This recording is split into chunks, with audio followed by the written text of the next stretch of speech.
class in just a moment.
Hello everybody, we are trying something new. We are streaming via our YouTube and Facebook channel for our class, and we wanted to do it inside church because we'll be talking about setting up an icon corner, our Iconostasis at home, and some ideas and describing some of the other things that we use. So we thought the church would be a good place to do that, and also a lot more people have the link for this channel than they do for the one that we have for the Bible study, faith class, etc. So we'll start off with a short prayer. In the name of the Father, and the Son, and the Holy Spirit. Amen. Glory to you, O Christ. Glory to you, O Christ, our God. Thank you for becoming incarnate and walking among us. Lord, thank you that we can depict you through icons, and that we indeed can see you, and we can place these icons in our homes to remind us of your presence and your love and that of your saints as well. Lord, thank you for all the tangible means you have given us to offer the things that are your own, the incense, the candles, and Lord, especially ourselves.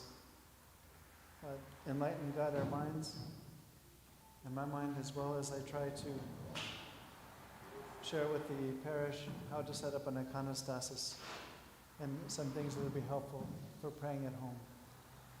Through the prayers of the Holy Fathers, O Lord Jesus Christ, have mercy on us and save us. Amen. I sent this out, Creating Sacred Space. I don't know if everybody has it. Hopefully you've seen it, and it has on the cover, there's a picture, and looks like a Russian picture, and a woman's on her knees before the icons, and her husband looks like he is sick in bed, and she's praying for him, for his recovery. And so she runs to her prayer corner.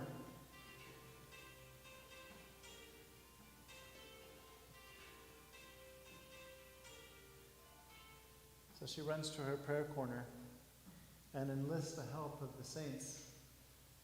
And every one of us should have that prayer corner. There was a movie that came out not too long ago, a Christian movie called The War Room. I've only seen the trailer, and again, I haven't had the chance to see it, but the movie's about this woman who has this room in her house that she's dedicated to be her war room. And there she takes the names of all those that she's praying for and all the concerns that she has that are happening in her family and the society around her, and she spends time in that room lifting the things before God. In the movie, I understand, talks about how she can see God answering prayers, the prayers that she's bringing to him, the people and the situations that she's bringing to him in that prayer room, in that war room. So all of us should have a place as such.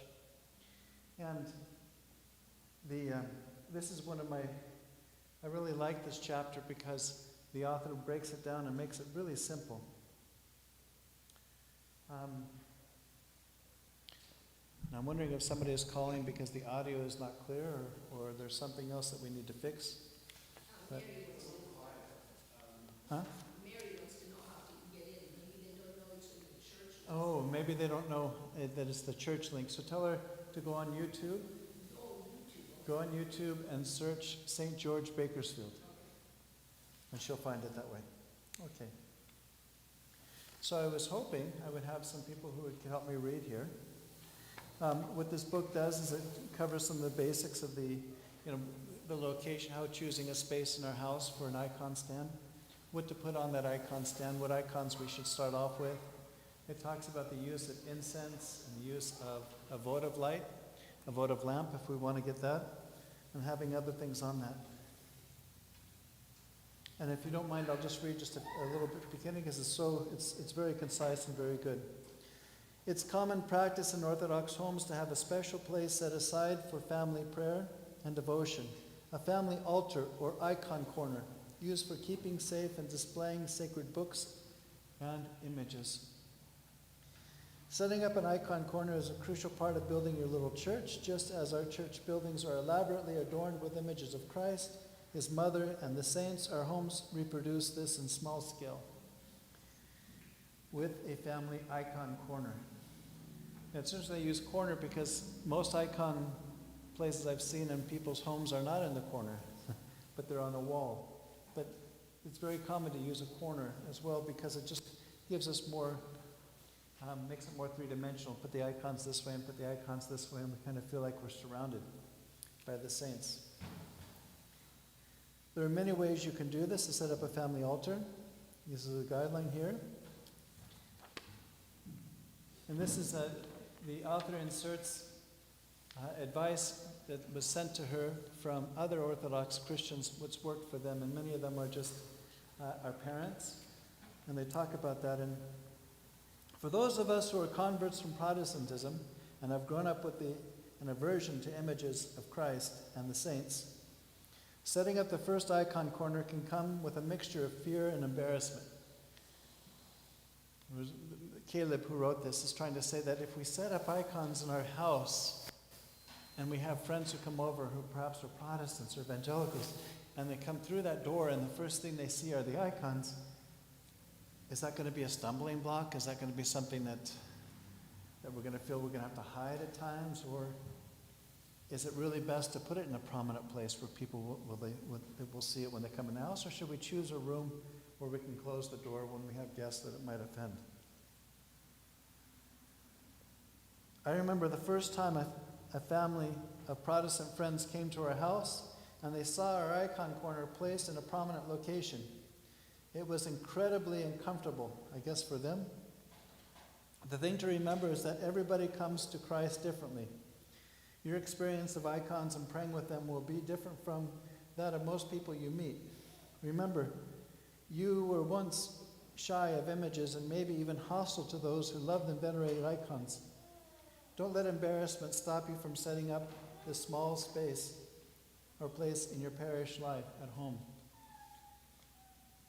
So should we choose when we think of our house? Usually we have an entry, right? We come in and there's entry, and usually like a living room or place, or maybe further back is the kitchen. Different houses have different setups.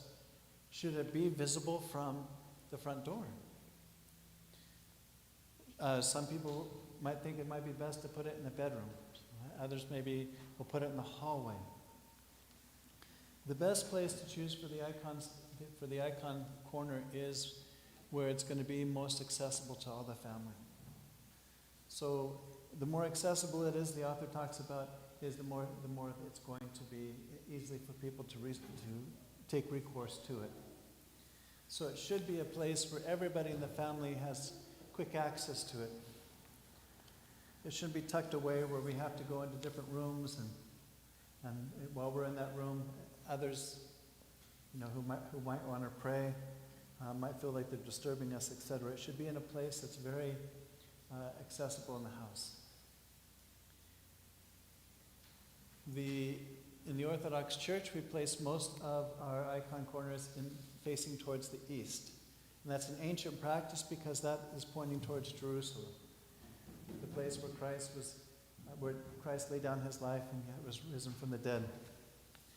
And so we tend to most churches, Orthodox churches also around the world, are set where their altar is facing towards the east.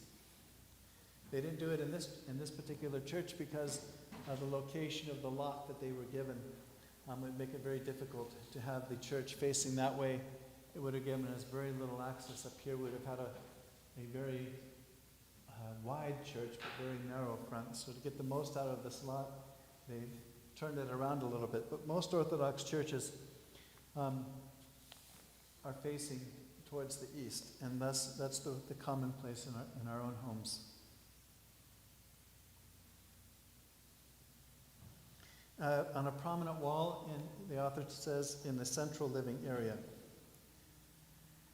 Now, sometimes we want for our children to be praying on a regular basis, so we might set up a few icons in their room as well, as maybe with a prayer book.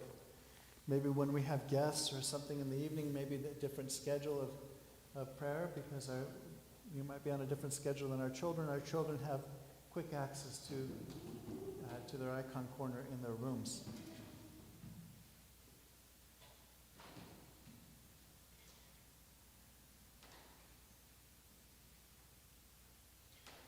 It's not uncommon for us to start off very simple an icon, maybe just the icon of Christ, the Virgin Mary, a patron saint, maybe an angel, and it's not unusual for them to grow over time.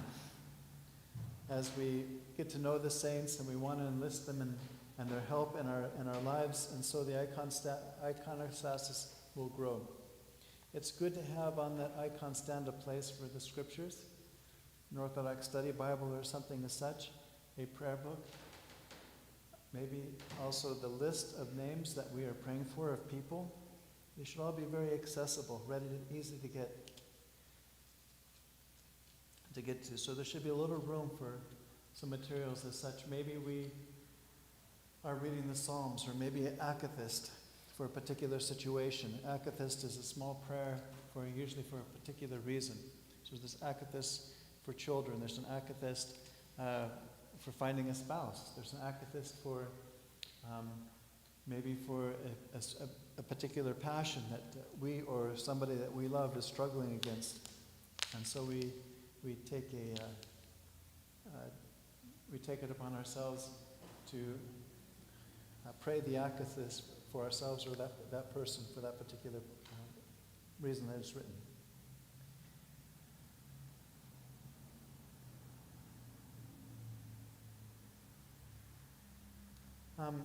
Jared, a father, says, I have a bookcase. The top has a candle, prayer books, Bibles, some relics, and a blessing cross. Icons are arranged with Christ in the center, the Theotokos and St. John of Kronstadt on the left, St. John the Forerunner and St. Nicholas on the right. Our family patron saints are around those. On the wall we have put icons for our boys at their height. So in this particular family, they put the icons up. It's good to have the icons at eye level. It's just, as we're standing and presenting and talking, it's good to have them at eye level, or maybe a little above. But if we have small children, they won't be able to reach them. So it's common to have a few icons that either can be taken off the wall that we can give to our children to kiss, or that we put low, a little lower where they can reach them and they can venerate them. You'll find that young children have a natural inclination to venerate icons. They just love to do it. Every child that I've known, when they're young, parents have told me as well that their children just love to kiss icons. And sometimes it'll be the child that says, will point to the icon and be leaning towards it, wanting to venerate it. It's important to teach our children to do, to learn these things very young. But two icons that we definitely always want to have is Christ and the Theotokos. As Orthodox Christians, now if we have a Protestant background, it might take us a little while to get used to the Theotokos and her place in the church and our understanding of her, but we always want her on the iconostasis, always.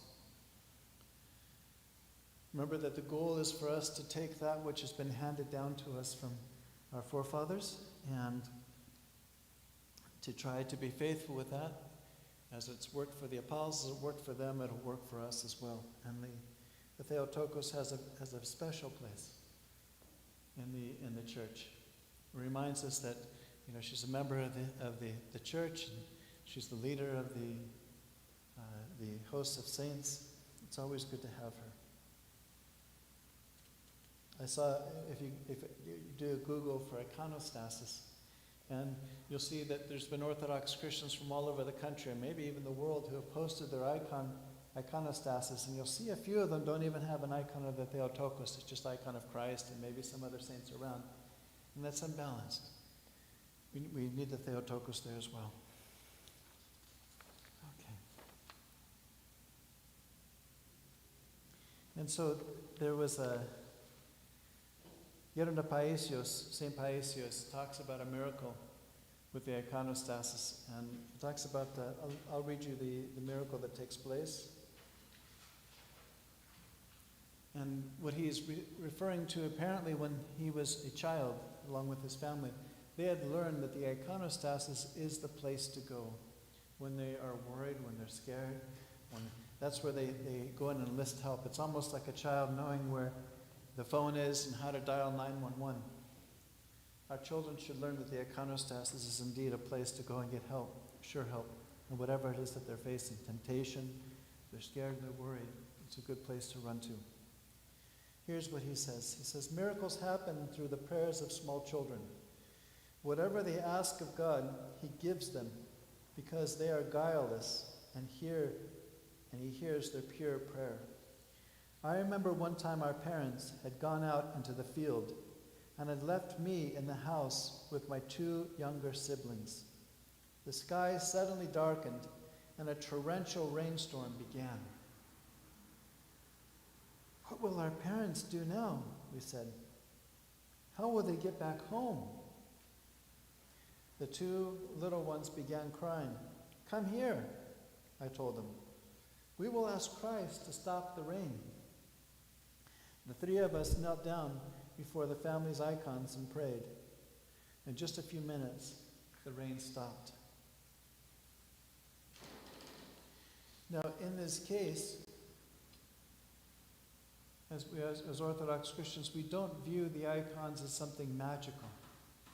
That somehow they are things that we kneel down before, or we pray before, and that the icons so miraculously perform these miracles.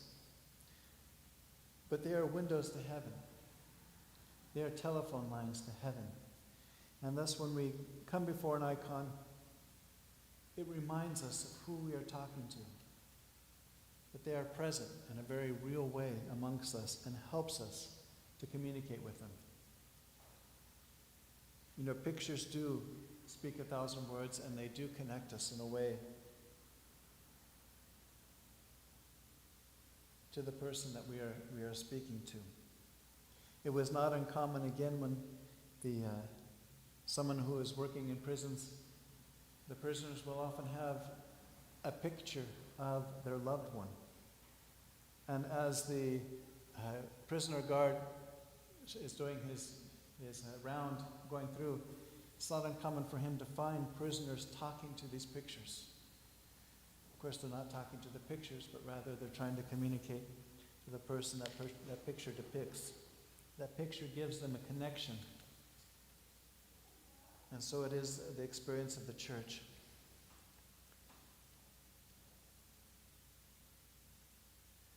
The icons you select to place before your children will leave an impression on them. Many who grew up in Orthodox homes grew to fear the icons because the images were so stern, or because their parents didn't introduce them to the saints depicted and make them real in their family. Other children grow up with a profound love of icons and the saints depicted. Perhaps an icon of the Theotokos snuggling baby Jesus reminds them of the love God has for them. Maybe seeing the brave St. George slay the dragon becomes a source of security and courage in the face of nightmares. Don't be afraid of placing holy images before children and teaching them to reverence the icons with love and see the saints depicted as living members of the body of Christ who care and pray for them. What do you think goes through the mind of a child when they see their parents go before the icons to pray, to bring their burdens, their weights, their concerns. Right? So if we as parents are going before the saints and saying, hey, we need your help. We've got problems here. We have bills to pay. We have sickness that we're addressing. We have a lot of worrisome things. The parents are going to run to the same thing the parents run to. The children will run to the same thing the parents do. They'll follow in their footsteps. So if we build a habit of enlisting the saints, then the saints will become very real to our children. If they are just a decoration on the wall, and we as parents have put them there because maybe our grandmother had one there, or because it's a tradition, and we argue in the house, and we yell in front of the icon as if it wasn't even here, then for the children, what are they going to pick up? What are they going to learn from that? So we have to realize that our children are going to pick up a lot of the things that we might not be conscious of. And it's important for iconostasis for us to have it, not just because it's the orthodox thing to do, but because truly we believe that we have these brothers and sisters of Christ to turn to, and that we turn to them actively. So when we gather the kids and say, hey, let's go pray, what we're telling the kids is, hey, these are important to us. These people are important to Christ. It's important to us.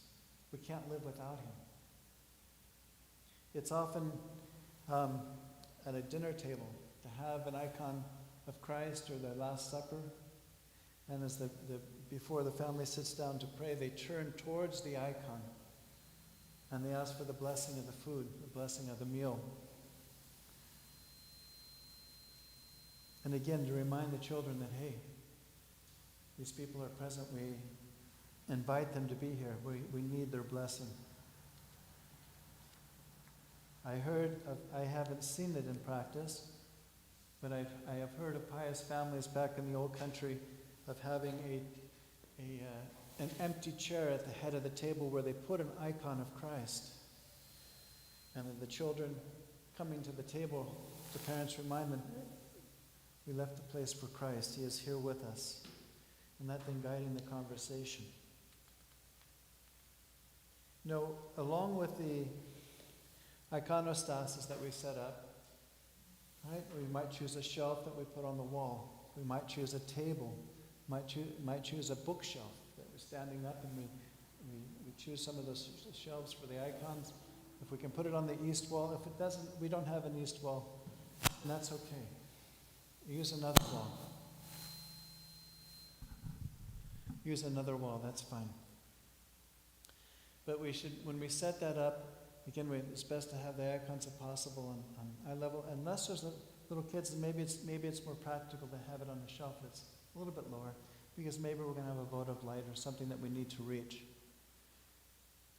Often it is common for Orthodox Christians to put something in front of that icon with light. Now, one of the most common is get a candle, and we'll put a candle and we'll have it in front. Here's the icons here, let's see.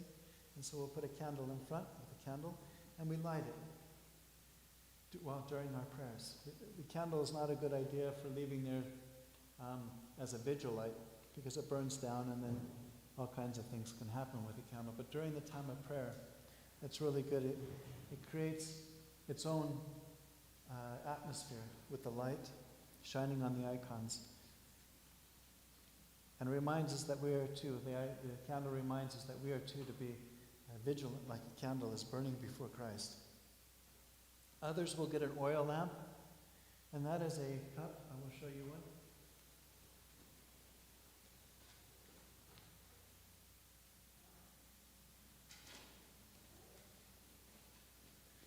Something like this. It's good for the votive light to have such a shape where it's not going back on itself. In other words, when the flame comes up, it's not hitting any part of the glass. So if you have something like that's shaped where the walls are kind of going up and out. And with the most common with this is they will put wine, like a finger depth of wine in here, and then they will put olive oil. Forgive me. The reason why they put the wine is because if the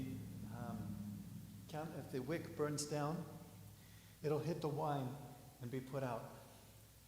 If there's nothing to put if it burns all the oil down and gets to the bottom of the cup, the floater itself will catch on fire and it can break the glass, and that's not good. So usually they put about a finger of wine, and then they put the rest olive oil. Now some like to use extra pure olive oil, understandably, because it's the best that we have. Interesting enough, I recently learned that at the monasteries they don't use the extra virgin olive oil because it doesn't burn as long. So they'll use just one grade down. And it's not that they're not trying to offer God the very best. But if it's only burning for an hour or two, then they'll have to go back, and it'll be a distraction during the service to take care. So they don't use extra virgin olive oil, apparently in many of the monasteries, because it doesn't burn as long. Here is a floater. You can see it's a little bit black, but the floater it's a cork. And most of the floaters are like this, and they'll have a metal top. And the metal, of course, is to protect the flame from reaching the cork. And say this is full of oil here with a little bit of wine. We put the wick in here, and then we light it. It's good. It's easy to light it like this, and then to plop it in. Or you can believe it or not, a little torch. It's good to have like a lighter torch in there, and that lights it really well.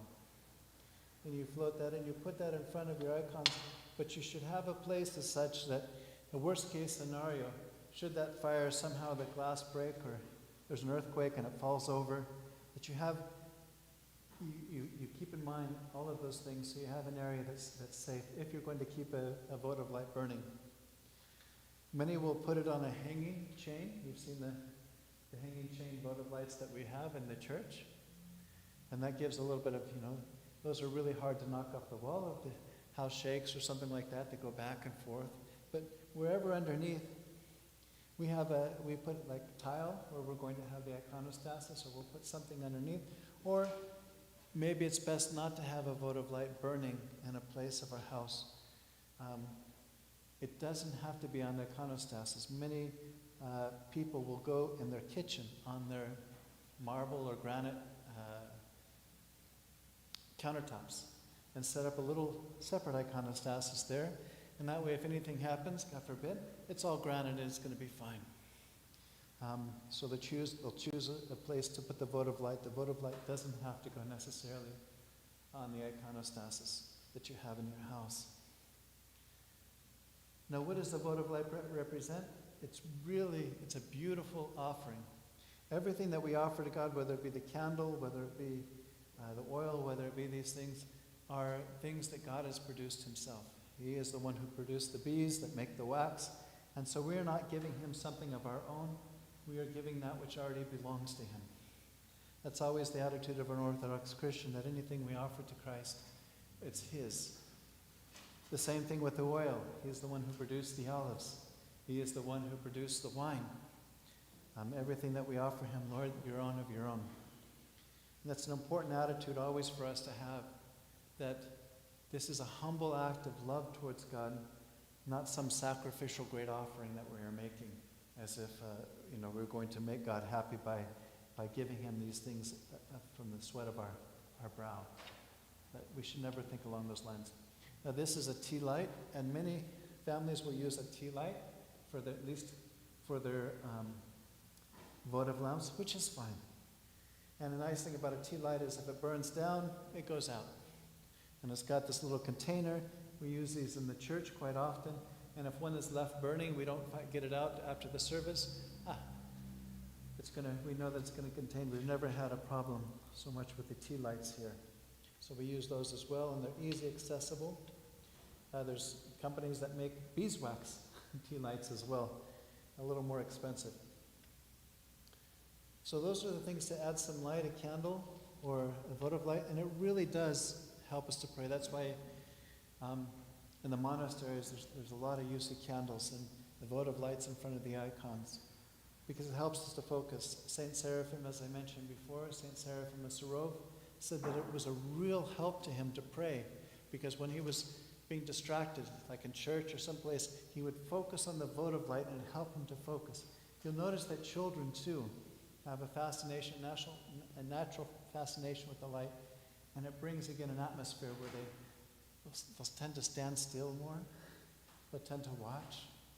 It's in a sense the whole thing is something new. It's unusual for them, and therefore they tend to be quieter during the time of prayer and focus. Another thing that it's good to have at the home, if you like, is a censer. And I should have gone to the bookstore next door to get a censer, but the censer is a little charcoal holder with a handle, sometimes with a cross on top. And you buy the charcoal, and you can get it from here in the church, you can get it online as well. And it comes in these, about the size of a quarter, and about half an inch thick. And many people will take one of those. They have a little bit of gunpowder in them. And the reason for that is when you light them, they sparkle a little bit. It's like self-lighting charcoal that you might have in your barbecue. But it lights the charcoal, and then it keeps it burning.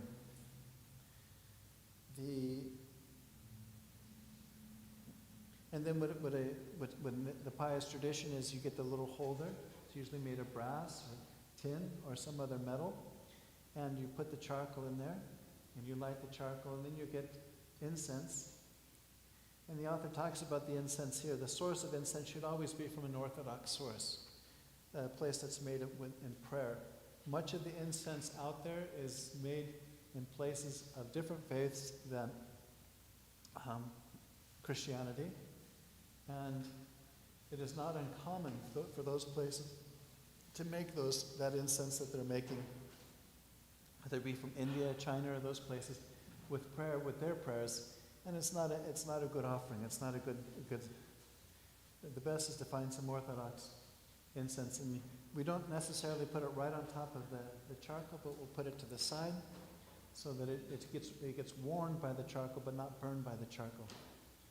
Also, I suggest if you're going to be censing your house or using it just for one prayer time, you don't need to use the whole.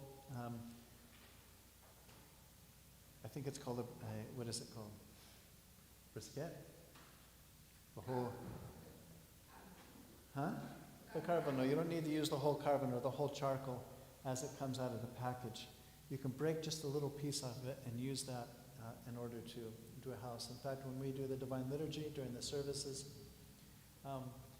because one of those charcoals can last 2 hours, or an hour to 2 hours, depending. And if our service is only going to last 30 minutes, then I'll use half. Or if I'm only going to be sensing for 5 minutes during the entire service, then I'll use just a little corner. And that does just fine.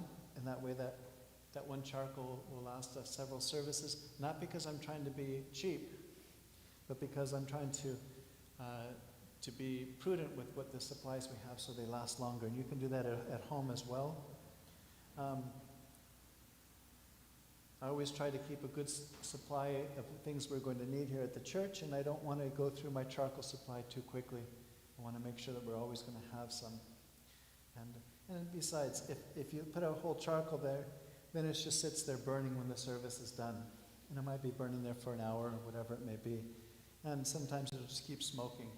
Because once the incense is gone, then it begins to smoke. And so not to have that. I just use a little bit of charcoal. What do we do with that censer once we light it? Well, once we light it, usually has a handle. Be careful because it might be hot. But the first thing we do is we sense our icons. Whether we hold it from the bottom or we hold it from the handle, we want to open if it has a cap, we open the cap just so the charcoal doesn't get smothered. And we make the cross over the main icons. To Christ, the Virgin Mary, to the different saints. Make the cross. And then we want, the custom is to get each wall of the house. So we'll go through the house and just each direction in the rooms that we go to the next room, we do each wall in there. And I remember in Greece, this was done every day. So wherever we were in the house, whatever we were doing, Grandma would come through, Sometimes it was my wife, sometimes it was someone else. And you'd stop everything what you're doing, you'd stand up, you make your cross, and they would make sure to sense you as well. And what a beautiful, it just created this beautiful atmosphere of prayer, of beauty, of faith, and the presence of God. Also, the reason why that custom was picked up is that we know, as strangers, it might sound to many, because that is something that's been offered to Christ. We ask God's blessing. Lord, please bless this incense and let it rise up before you. That's our prayer. It's one of the things evil cannot stand. And I say that from experience as well as a priest. Because it's something offered to God, evil can't stand. It can't stay in that place. And that's why many will go through, if they have someone visit their house, and there's a little strange feeling afterwards that they bring something over and leave it off with them, or there's just a lot of anxiety in the house, maybe some friction. It's very good, and I remember that's why the grandparents that were at the house and others who would do it would always do that, just to keep it an atmosphere of where Christ was there and Christ alone.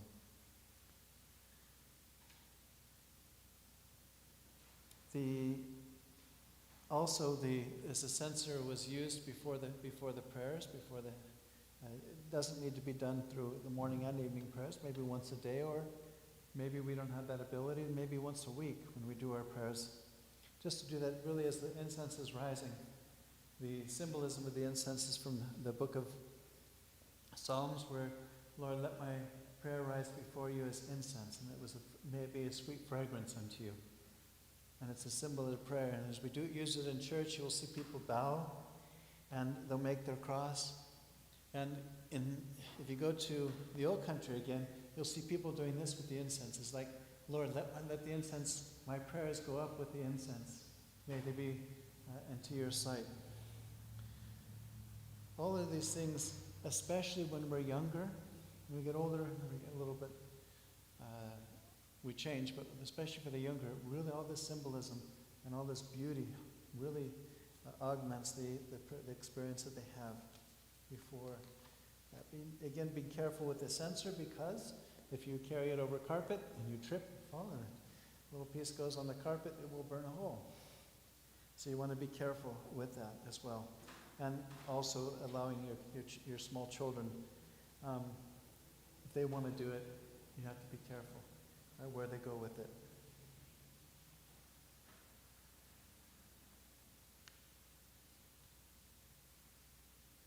There was one person they talked about their grandmother when she was in the hospital.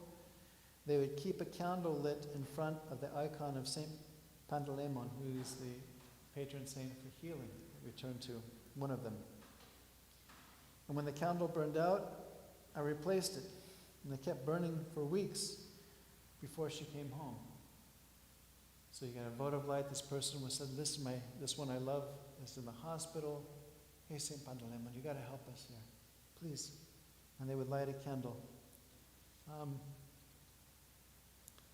he said when she passed away, her time came and she passed away, and he would put the icon in front of her patron saint, asking for the saint's intercessions for her. Okay. The author here very wisely tells us to start off small. Don't think that you have to go out and you have to get the whole,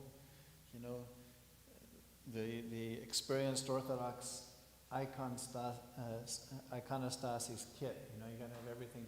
Just start off simple with an icon, and let it be your prayer be consistent. You can have your prayer book on there. You can have the scriptures there. You can have.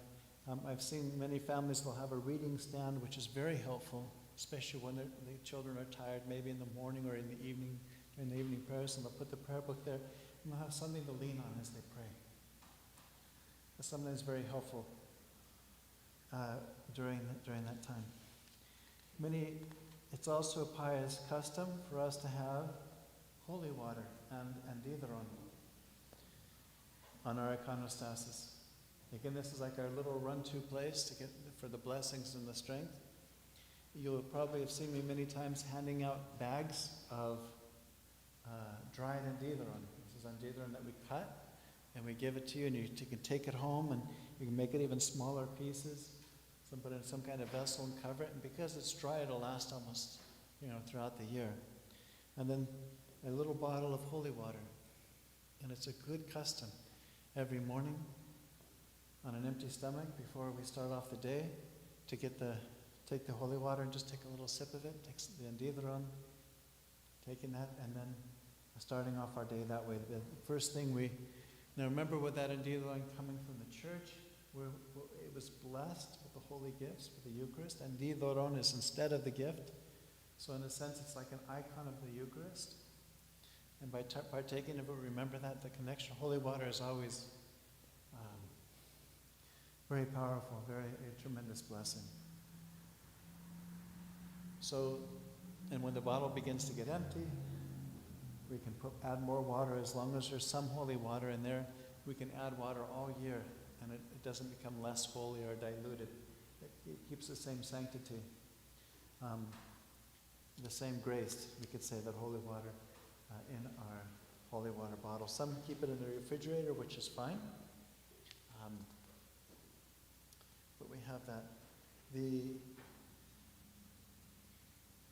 Also, the holy water is really, when it's not uncommon when someone is sick, to run to the holy water and to anoint the person with holy water. For that purpose also, we have the holy oil. And you can get holy oil from all over. And the author talks about his search for holy oil. Where do you find holy oil?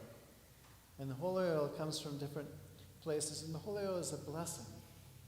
It usually comes from a votive lamp before one of the icons. Like if you go to St. John of Maximovich, it's from the votive light that burns before his relics. And so what the monks, what the fathers there will do is they'll take some and they'll put it into bottles and then hand it out. That's the practice around the world in different monasteries and different holy sites. And again, the holy oil, like the holy water, it's not something that's like magical and all of a sudden, people get some crazy ideas of what it is. Does it have sanctity? Yes, it does have sanctity. Does it have holiness? Yes, it has holiness. Does it have grace? Yes, it has grace. But remember that for even God to help us, there has to be inside of us an element of faith, an element of honor and respect. So, with that in mind, when we have the oil, we should put it in a very respectful place, and when we use it, we should remember the saint that's associated with it. Usually it's associated with the saint, and we should ask for that saint's help. And what we do with the holy oil, the way we usually apply it, is we'll take the little bottle, taking the cap off, put our finger over it, turn upside down, just get a little bit on our finger, and we anoint our foreheads, our chin. And that's the face. Usually that's all we anoint, is the face here. And the same with our child, if they're sick. We used to we had oil from St. Nectarius, my wife and I, and it was our go-to. It was before we even went for any other medicine. It was always the oil of St. Nectarius. And I tell you, we've saw so many miracles, that's why. It wasn't just kind of a religious habit we picked up, but very serious situations. I remember my daughter was running through the house, and they had those old doorknobs that are like hooks, that you kind of open like that, and it hit her gut here, right here, and hit her really hard as it spun her around as she hit it. It was running so fast, just boom, it hooked, and she got thrown around in circles. And she was in tremendous pain. Tremendous pain. We knew we had to get her to the hospital. Of course, we're not going to. But the first thing we did is we got the St. Nectarius oil and anointed her with it. And then we took her to the hospital. They couldn't find a scratch. And the pain went away, and everything, she was fine. And we saw miracle after miracle, like the serious things that were. And so what happened when we put that oil on? Well, in a sense, it was us expressing to St. Nectarius, hey, dear Father and brother in Christ, we need you. We need you here and now. We need you to help us with our daughter. It's a serious situation. We're calling on you. We're leaning on you. We're depending on you. Please be here to help us. And so we had that confidence, and to this day we still have the St. Nectarius oil and other oils as such. So I can't explain the beauty and the miracles of these things. I'm sure it's different for every family. But having a background where I grew up, I didn't grow up with these things. I certainly, very quickly, came to appreciate them, seeing them in action, and seeing other people who I loved and respected turning to them as well. And the church turns to them. If you don't have holy oil, I have here at the church, I have plenty, and I'm always willing to share from different places. People will visit pilgrimages in Russia and other parts of the world, and they're very, very kind to bring me samples of it. And so I keep them in the altar. And if you don't have holy oil on your Iconostasis, please let me know and I will make sure you have that. Also, the holy oil that we have at our baptism. Many might not have it. Maybe our baptism was a long, long time ago or whatever. But if you come into the Orthodox Church as an adult and you're baptized, the oil that you bring, the priest only uses a little bit of it, and then he'll hand you the bottle back after it's been blessed for your baptism. And what you do is you keep that oil in your refrigerator, you keep it in a good place, and whenever you are sick, whenever you're facing really hard trials, whatever it is you're going through, you pull that oil out, get some on, and then anoint yourself. And again, that's in a sense a recommitment. Lord, you brought me into your family, and I need you. I need my family. Dear God, please, I need the grace that you gave me to get through the particular challenge I'm facing or the exams that I have ahead of me or whatever it may be. And that we keep that oil we should keep that oil. It's a good thing to keep that oil. If you don't have that oil, that's okay. But it's good if you can keep it. Here is what the prayer, when we bless the holy water that you take to your homes that we talked about, here's what the prayer is asking for. This is just a few things. For those who draw from it and take for it for the sanctification of their homes. That's something in the petition that we make before God when we ask His grace to come down upon it. May it be for the cleansing of souls and bodies for all those who draw from it with faith and who partake of it. Sanctification, a source of grace.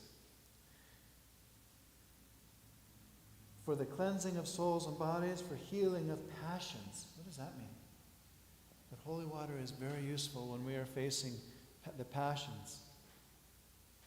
Whatever it may be, envy, lust, avarice, hatred, anger.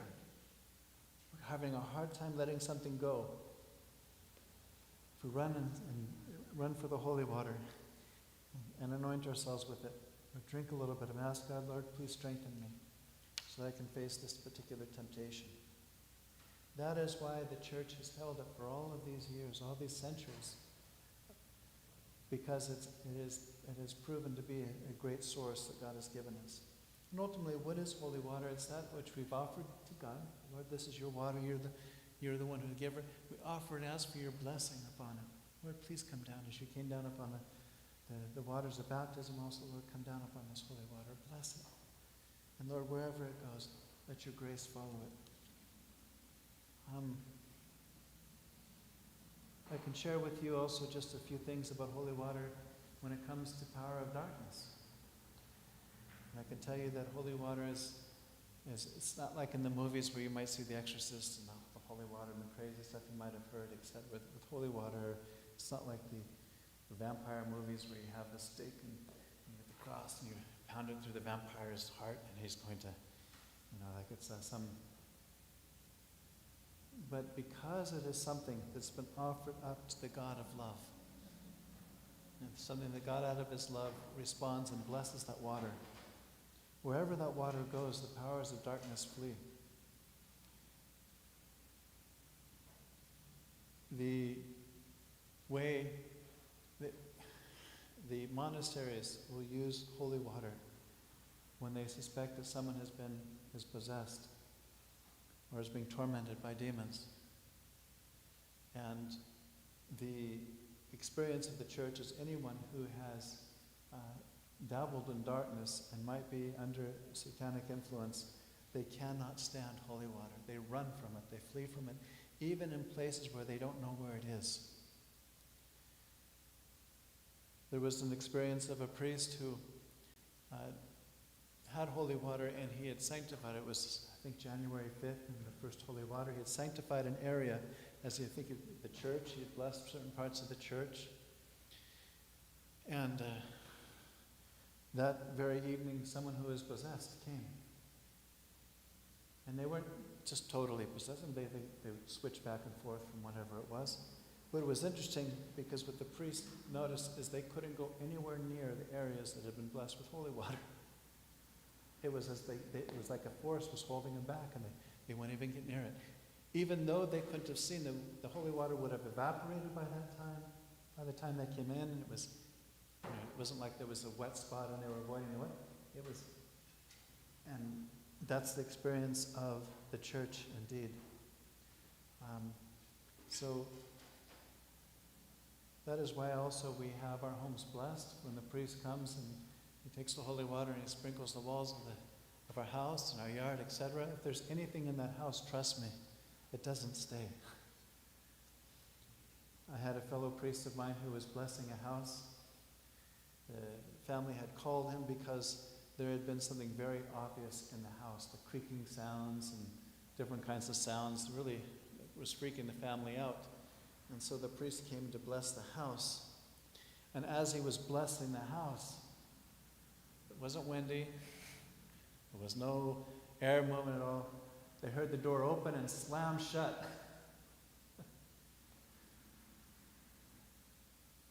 And the family asked, "What was that?" And the priest explained, "Well, your company just left." So he was blessed in the house because whatever got into that house, the demon that got into the house for whatever reason got in, could not stand the house being blessed. It could not stand. It burns them apparently. Just it's something very uncomfortable for them. And I don't mean to talk in that sense of kind of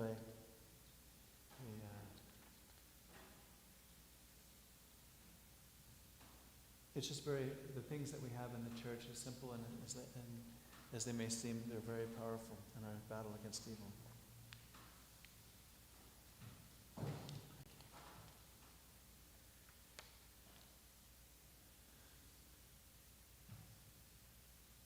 St. Paisius talks about a very unusual use of holy oil, and this is not something I suggest, but it was how the people saw they wanted God's blessing on everything. And he talks about how in a monastery in Konitsa, a field keeper, someone who was responsible for taking care of a field from a neighboring village, used to come every Saturday for the evening service at the monastery. The man who had many children, he had a very large family, always asked me, he's asked St. Paisius, who at the time was at that monastery taking care of it, "Please, Papa, allow me to light the lambades." The lambades are the votive lights here. And so Elder Paisius let him go and light the lambades. That means to fill them up with oil, make sure that they had the right level of oil, then to take the wicks, the old wicks that might have burned out, and put new wicks and light them up. And no matter what he did, when the field worker had come in, a very pious man apparently, there was always some spilled oil. And the elder said, "It doesn't matter. He's come to light the lambades for the saints," and he would let him in. When he would leave the monastery, he, having walked a while, would fire his shotgun. So he was bringing his shotgun into the church for some reason. But he'd light the lambades and then he would leave with his shotgun, and the elder would hear the shotgun go off.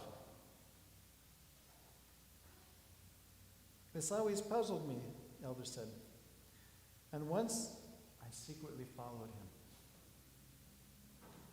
Having lit the lambades, he oiled his gun with the oil from the lambada hanging in front of the icon of the Mother of God. And kneeling before it, he asked her for a little bit of meat for his children. When he left the monastery, a wild nanny goat was waiting for him with her head bowed. He made one shot, killed the goat, and that way he got meat for his children. This was how the Mother of God, listening to his simple prayer, would give him the best meat for his very large family. Now, don't bring your shotguns to church. Ask. You know, you can imagine people coming and oiling their guns here but what this shows is that this is a very tangible way. The man turned to the Mother of God, and he had such a relation, kind of a tangible relationship. She was someone very real to him. And he had a need. And so he took his need and brought it before her. And even in this manner, he would bless her. It reminds me of a holy monk on Mount Athos. It was one of the monasteries. And he was illiterate. He didn't know anything very much. He hadn't finished school. And he always wanted, he'd have people come visit him, and he always wanted to be hospitable. And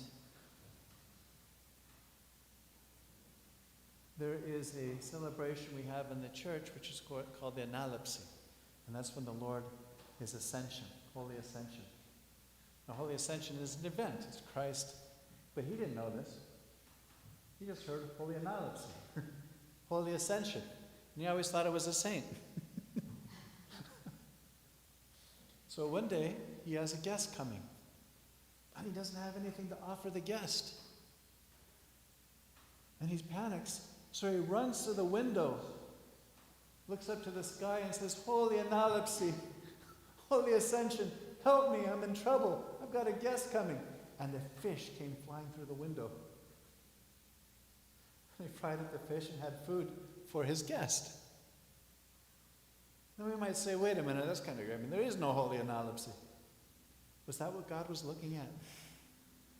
Is that what the saints were looking at? Oh, you got it all wrong. I mean, you're illiterate one. I mean, don't you know the difference? His heart was in the right place. In his simplicity, he was trying to do the right thing. And God bless that. So it is that we shouldn't be afraid in our simplicity of how these things, beautiful things, as we're introduced to orthodoxy, a lot of them we not fully understand. Just approach them with a simple heart, with love. And if they don't make any sense, that's okay. Because a lot of these things will just take time for us to learn to appreciate and to understand the meaning of them. If you had told me in high school or even in college about holy oil and about candles and holy water and all those things, I would have said, no, that's kind of out of my comfort zone. Now, if someone is sick or I can help somebody, I'm going to pull the holy water out, I'm going to pull the holy oil, and I'm going to, because I've seen by experience of the grace and how God works through it and all these things. So in Orthodox, we have all of these beautiful small things, the tangible things. They don't become an object of attention in themselves. They just become something along the way that help us to pray. I'm going to close with that. That's the lesson for today, and that was pretty much covers this. If you didn't get the material, please let me know, and I can either send you a printout or a PDF file of the little chapter 4 here. Thank you for your time as well, and if you have any questions on setting up an iconostasis, please let me know. I know we have many experts in the parish. Amongst our older, experienced people from the old country especially who could give you some guidelines of how to do that. But it's a good thing to have that little resource in our home, that little church and home, and that of course is what the goal of this lesson is, blueprints for building a little church at home. And Iconostasis is central to that. May God bless you and thank you for spending your time with us this Sunday afternoon. And Lord willing, we will see you this next week for the services that we will be having the last week of Great Lent. And then, of course, with God's grace, Palm Sunday and Holy Week coming up. God bless you and keep you and protect you. And thank you